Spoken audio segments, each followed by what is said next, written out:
Voilà. Voilà.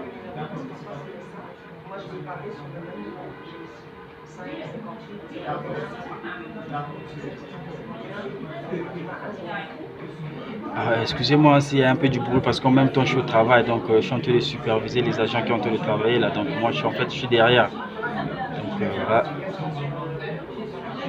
Là, vous voyez déjà que au début je vous ai parlé que c'est un système qui est basé sur le système Linux. En fait, GoToJal est basé sur le système Linux. Linux du genre CentOS avec la comment dirais-je. C'est un système Linux qui est basé sur CentOS plutôt, excusez-moi, sur CentOS, Red Hat, voilà.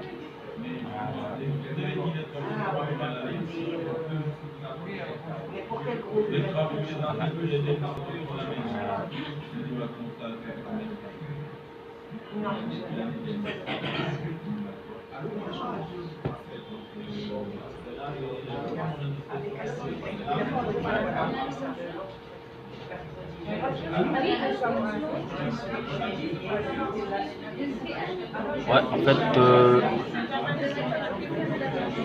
je vous conseille et je vous conseillerais de vous former en Linux, hein, surtout Red Hat. C'est vraiment important parce qu'actuellement les Indiens touchent même le noyau du système. Donc quand vous voyez un agent qui, c'est-à-dire un technicien ou soit un ingénieur qui touche le noyau d'un système d'exploitation, c'est compliqué. Donc ça veut dire que c'est pas facile. Vraiment, actuellement, la majorité des serveurs téléphoniques se basent sur Linux. Donc vraiment, il faut avoir des connaissances sur ça. Sinon, vraiment, ça sera un peu compliqué. Voilà. Là, le système est lancé, le système est bientôt, je pense que dans quelques minutes, tout sera bon. Voilà. Ouais.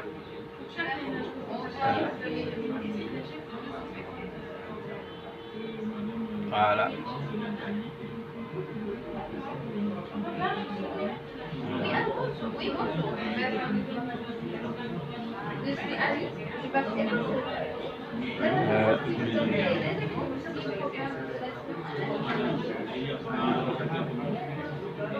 N'oubliez pas que l'adresse qui sera donnée ici, à la fin de la configuration, le système va nous donner une adresse.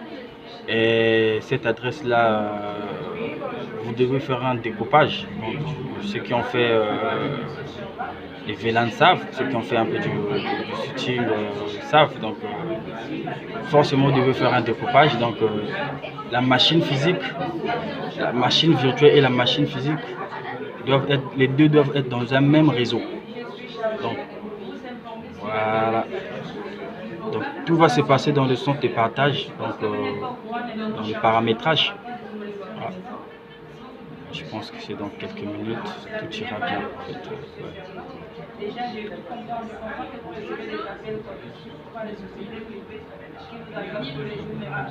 Voilà, là on est dans login. Donc tout à l'heure, voilà. Là je mets le mot de passe. Attendez.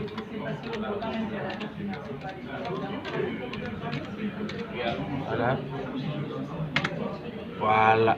Donc voici notre configuration.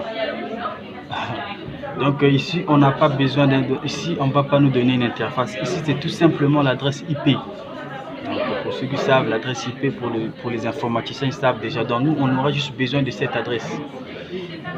Attendez, on aura juste besoin de cette adresse. Nous a donné, le système nous a donné cette adresse de 10.0.2.15. Donc si on faisait le découpage, on aura juste le 10.0.2.30, on peut dire, ou .20, un truc comme ça, mais les deux doivent être dans le même réseau. Donc qu'est-ce que nous allons faire? Nous allons venir dans la machine, dans la configuration. Donc on doit aller configurer partie paramètres réseau. Voilà. Là, nous sommes là, c'était un network. C'était configuré en NAT. Nous allons enlever réseau privé hôte. Voilà. Voilà. Voilà. Et nous allons venir sur la machine physique. Centre de partage. Centre de partage. Centre de partage. Voilà. Nous sommes là. modifier les paramètres de la carte. Nous sommes là, notre machine virtuelle est là. Propriété. Oui. Voilà. Nous savons tous que nous sommes en train de travailler sur la version IPv4. Hein. C'est pas IPv6. Voilà.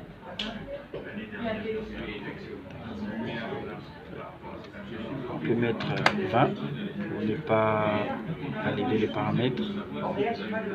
Voilà. Voilà. Patienter un peu.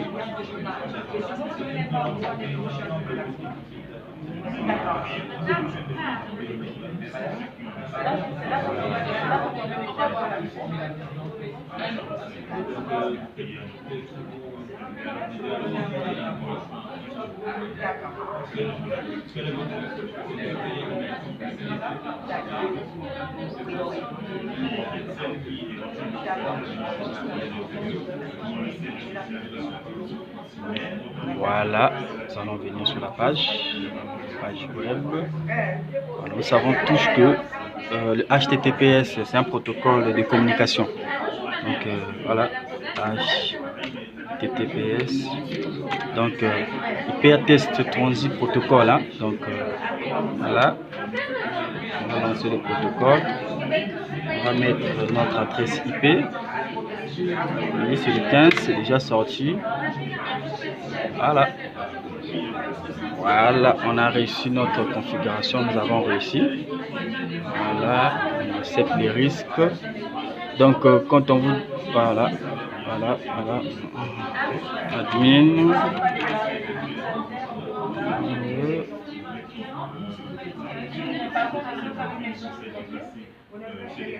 Voilà. Donc, voilà notre tableau de bord. On a reçu notre configuration. Nous avons le tableau de bord. Et voilà. Ici, nous avons les fenêtres. En fait, les fenêtres là vous permettent tout simplement. Les fenêtres permettent simplement de faire tout ce que vous pouvez faire. Allez.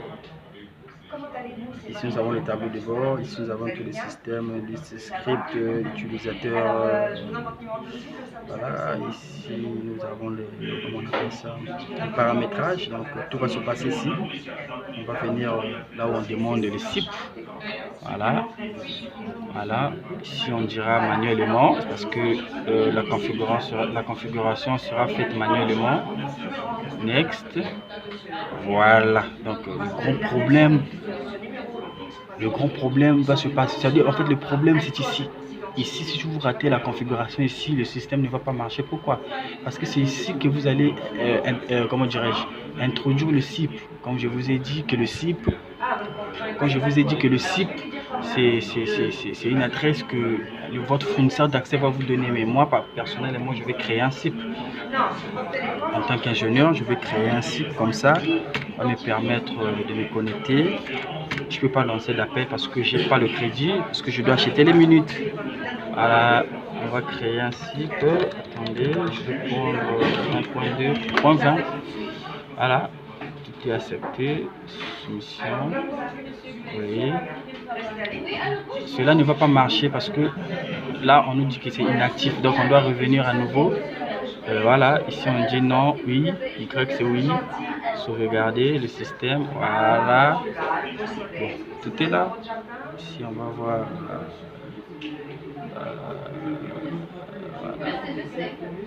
Voilà. Voilà. Ici nous avons les numéros. Vous voyez ici que le protocole est là. Et les protocoles utilisés ici, c'est le protocole SIP en fait. Ici nous avons le numéro du serveur, l'adresse IP du serveur, donc tout est là. Et bon, merci beaucoup. N'oubliez pas de vous abonner à ma page Dekra Justice Télécom, ingénieur en réseau système et télécom de l'Université des Pau de la France Toulouse. Bon, merci donc, je vous aime bien. À bientôt.